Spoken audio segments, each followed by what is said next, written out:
معجزات کے ساتھ اور صحیفوں کے ساتھ بھیجا تھا، چھوٹی کتابوں کے ساتھ، اور پھر آخر میں ہم نے آپ پہ نصیحت کے لیے قرآن مجید ذکر فرمایا، اور پھر ہم نے آپ کو اس بات کا پابند کیا کہ قرآن مجید کی تشریح آپ لوگوں کے سامنے کریں تاکہ یہ لوگ غور فکر سے کام لیں، غور فکر سے کہ آیا ہمارا فائدہ اللہ کی اطاعت میں یا بغاوت میں، دنیا آخرت دونوں کی کامیابی کس چیز میں، اطاعت میں یا بغاوت میں، اور پھر جس چیز میں ان کا فائدہ ہے اس کو اپنائیں۔ آج کی آیات میں اللہ تبارک و تعالیٰ نے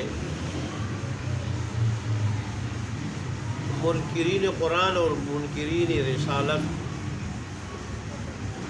کو اپنے سخت عذاب کی تنبیہ فرمائی، وعید فرمائی سخت، کہ ان لوگوں پہ میری طرف سے مختلف شکلوں میں عذاب آ سکتا ہے، یہ میرے لاڈلوں کو ستاتے ہیں اور میرے حبیب کی رسالت کا انکار کرتے ہیں، قرآن کا یہ انکار کرتے ہیں، اور پھر ان کے خلاف منصوبے بناتے ہیں، نہ خود قرآن کو مانتے ہیں، رسالت کو مانتے ہیں، نہ اوروں کو ماننے اور قبول کرنے دیتے ہیں، اور پھر قرآن کو، اہل قرآن کو تنگ کرنے کے لیے، ان کو قرآن سے دور رکھنے کے لیے اور دین اسلام کو مٹانے کے لیے یہ خفیہ منصوبے کرتے ہیں۔ تو اللہ نے فرمایا کیا یہ میرے عذاب سے بے خوف ہو چکے ہیں، حالانکہ میں ان پہ ان طریقوں سے عذاب بھیج سکتا ہوں۔ پھر اللہ تبارک و تعالیٰ نے وہ طریقے ذکر کیے، چنانچہ اللہ تبارک و تعالیٰ فرماتے ہیں افامن الذین مکروا السیئات، کیا بے خوف ہو چکے ہیں، نہ ڈر ہو چکے ہیں، بے فکر ہو چکے ہیں وہ لوگ کہ جنہوں نے بری تدبیریں کی، بری تدبیریں کی، غلط تدبیریں کی، خفیہ دین اسلام، اہل اسلام، پیغمبر اسلام کے خلاف، رسول اللہ صلی اللہ علیہ وسلم کا مشن دین اسلام کو مٹانے کے لیے، ختم کرنے کے لیے، مسلمانوں کو ستانے کے لیے، نقصان پہنچانے کے لیے خفیہ تدبیریں کی۔ کس چیز سے بے خوف ہو چکے ہیں؟ اب عذاب دیکھ لیں، اللہ نے مختلف عذابوں کو ذکر کیا کہ عذاب آ سکتے ہیں سخت قسم کے، اس بات سے کہ یخسف اللہ بہم الارض، اللہ ان کو زمین میں دنسا دے، جیسے اللہ نے قارون کو دنسا دیا تھا۔ وہ اپنی دولت پہ بڑا فخر کرتا، تکبر غرور کرتا تھا، اوتیتہ علی علم عندی، کہ یہ مجھے میری ہنرمندی کی وجہ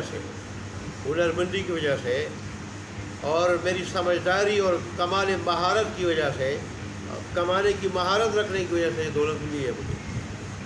اللہ نے فرمایا میں نے دی ہے، اور اگر یہ میری دی ہوئی دولت کو اپنی مہارت سمجھتا ہے تو میں بھی اس کا کام تمام کر دیتا ہوں۔ اللہ نے خزانوں سمیت زمین میں دنسا دیا اور قیامت تک دنستا جائے گا، دنستا چلا جائے گا۔ کتنی تکلیف ہوگی؟ آدمی نرم پانی میں اگر سر سے اوپر چلا جائے کتنا دم گھٹتا ہے آدمی کا، سانس بند ہونے کی وجہ سے اور منہ میں پانی جانے کی وجہ سے دم گھٹتا ہے اور آدمی تھوڑی دیر نہیں رہ سکتا، اور جو زیادہ دیر رہے جو ختم ہو جاتے ہیں۔ تو پھر زمین جیسی ٹھوس اور سخت چیز اس میں دم جائے، وہ ناک میں اور کانوں میں اور منہ میں آ جائے اور دب جائے اس کی وجہ سے، اور پھر مرے بھی نہیں، اسی حالت میں سخت تکالیف میں دبتا جائے، دنستا جائے۔ پھر زمین میں دنسانے کا عذاب ہر زمانے میں ہوا ہے۔ امام بخاری رحمۃ اللہ نے ایک واقعہ بیان کیا ہے کہ ایک آدمی بڑے تکبرانہ انداز میں پل سے گزر رہا تھا، فاخرانہ لباس میں، گردن کو اکڑا کے، گردن اٹھا کے اور اکڑتے ہوئے چل رہا تھا۔ جو ہی پل کراس کیا اس نے، اللہ نے زمین میں دنسا دیا۔ اور امام بخاری نے حدیث بیان کی، اس حدیث میں ہے یہ آدمی قیامت تک دنستا جائے گا، یہاں تک کہ جب پہلی مرتبہ سور پھونکا جائے گا تو اس وقت اس کا پاؤں کہیں جا کر ٹکے گا، اب خدا جانے اس وقت تک زمین کے کس حصے تک پہنچ چکا ہوگا وہ. اس لیے اللہ فرماتے ہیں کہ انسان کو میرے عذاب سے بے فکر نہیں ہونا چاہیے. جو بھی کام کرے یہ دیکھے کہ اللہ کے نزدیک اس کا کیا حکم ہے, اللہ سے راضی ہوگا یا ناراض ہوگا. اس کی وجہ سے میں جہنمیوں میں شمار ہو جاؤں گا یا جنتیوں میں. اللہ کی اصل چیز یہ, اللہ کی رضا مجھے ملے گی یا اللہ کا غضب, یہ دیکھ لے انسان. اے اللہ, جیسے میں نے پہلا بتایا تھا 1923 میں زلزلہ آیا تھا جاپان میں, زمین میں دراڑیں پڑ گئی تھی, دراڑیں پڑ گئی, اور تقریباً 3 لاکھ لوگ لقمہ اجل بنے تھے. ایسے بدرتا نامی ایک جگہ جہاں کی 12,000 آبادی تھی اور بڑا پرفضا مقام تھا, اس کو زلزلے نے بالکل مٹا دیا تھا, صفحہ ہستی سے ختم کر دیا تھا اس کو. ایسے 1935 میں کوئٹہ کا زلزلہ, ابھی قریب زمانے میں صوبہ سرحد میں اور کشمیر میں بعض علاقوں میں سخت زلزلہ آیا. تو اللہ فرماتے ہیں کہ دیکھو میری بغاوت کر کر کے میرے عذاب کا بھی خیال رکھو. میں اپنی نافرمانی بغاوت پہ کسی طریقے سے بھی پکڑ سکتا ہوں. کس طریقے سے؟ پہلا یہ زمین میں دنسان ہوگا, پھر دنستے جاؤ گے قیامت تک. اور ایسے ہی مشرقی پنجاب کے اسکول کے بارے میں آتا ہے کہ اسکول میں بچے پڑھ رہے تھے, بچے اسکول میں پڑھ رہے تھے, پڑھائی کے دوران سارا کا سارا اسکول زمین میں دھنس گیا. اب ان بچوں کے والدین پہ کیا گزری ہوگی, جن کے لخت جگر آنن فانن زمین کے اندر دھنس گئے. اس لیے کوئی پتہ نہیں چلتا. جیسے اللہ یہاں آگے مزید ایک اور صورت میں ذکر کر رہے ہیں کہ چلتے پھرتے عذاب آ جائے, چلتے پھرتے, کھیلتے ہوئے, کھیلتے کودتے ہوئے, اور زمین میں چلتے پھرتے, پارک میں گھومتے ہوئے, راستے میں گھومتے چلتے ہوئے اچانک عذاب آ جائے, اور پھر جو ہے نا وہ کیا ہو جائے, تم ہلاک ہو جاؤ. تو پھر یہ جان بھی خراب, وہ جان بھی خراب. اللہ بچائے اپنی عذاب.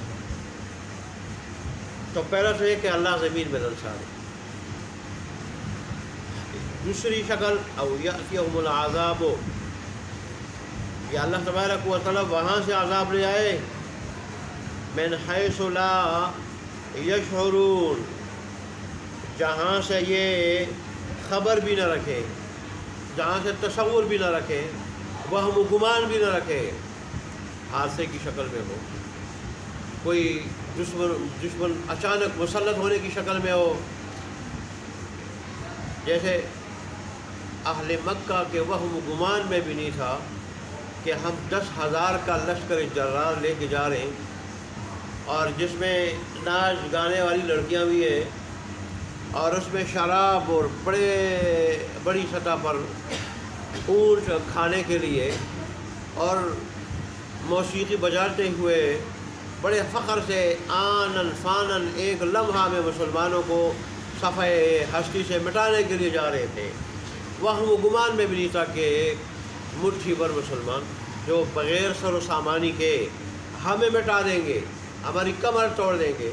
اللہ اچانک ایسے ہی عذاب سے دوچار کر دیتا ہے. اچانک ایکسیڈنٹ ہو جاتا ہے, آدمی بالکل گھر میں بے خوف بیٹھا ہوتا ہے, اچانک خبر آ جاتی ہے اللہ بچائے, بیٹے کا, بھائی کا, یا بیٹی کا, یا بیوی کا, یا اگر کوئی جوان سالہ بیٹھا ہے تو باپ کا, اچانک ایکسیڈنٹ ہو گیا, یا اللہ بچائے کسی نے قتل کر دیا ہے. 100 مسئلے ہو سکتے ہیں, یا گر گیا ہے, اٹیک ہو گیا اس کے اوپر. ایسے ہی اللہ تبارک و تعالیٰ کی زلزلہ, سیلاب, طوفان, بڑی ساری چیزیں آتی ہیں. طوفان تو اتنی طاقت والی چیز ہے, وہ سمندروں کو اڑا کے رکھ دیتا ہے. سمندروں کو طوفان, یہ جو امریکہ میں ممالک میں سمندری طوفان آتا ہے اور سمندر تباہی مچا لیتا ہے, اس پہ طوفان آتا ہے. او یاتیہم العذاب, یہ دوسری شکل ہو گئی. اللہ وہاں سے عذاب بھیج دے جہاں سے وہم و گمان بھی نہ ہو. او یاخذہم فی تقلبہم، یا اللہ پکڑ لے ان کو چلنے پھرنے میں۔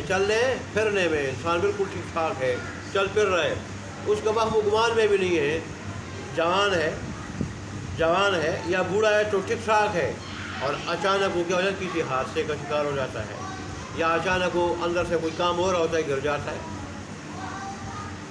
فما هم بمعجزین، اور جب اللہ یہ سزا دے گا تو یہ اللہ کو عاجز کرنے والے نہیں ہوں گے کہ کہیں بھاگ جائے اور اللہ کے سزا سے بچ جائے۔ دنیا والوں کی سزاؤں سے تو انسان بھاگ کے بچ جاتا ہے، اللہ کی سزا سے آدمی بچ نہیں سکتا۔ او یاخذہم علی تخوف، یا اللہ تبارک و تعالیٰ ان کی گرفت کر لے خوف کے بعد۔ پہلے اللہ تبارک و تعالیٰ کسی اور قوم کو، کسی اور جماعت کو، کسی اور فرد کو عذاب میں مبتلا کرے، ایسا سخت عذاب ہو یہ دیکھ کر ڈر جائے، اور ڈرنے کے بعد، سہم جانے کے بعد، وقت کھانے کے بعد وہ عذاب ان پہ آ جائے۔ بعد نہیں ترجمہ کیا ہے۔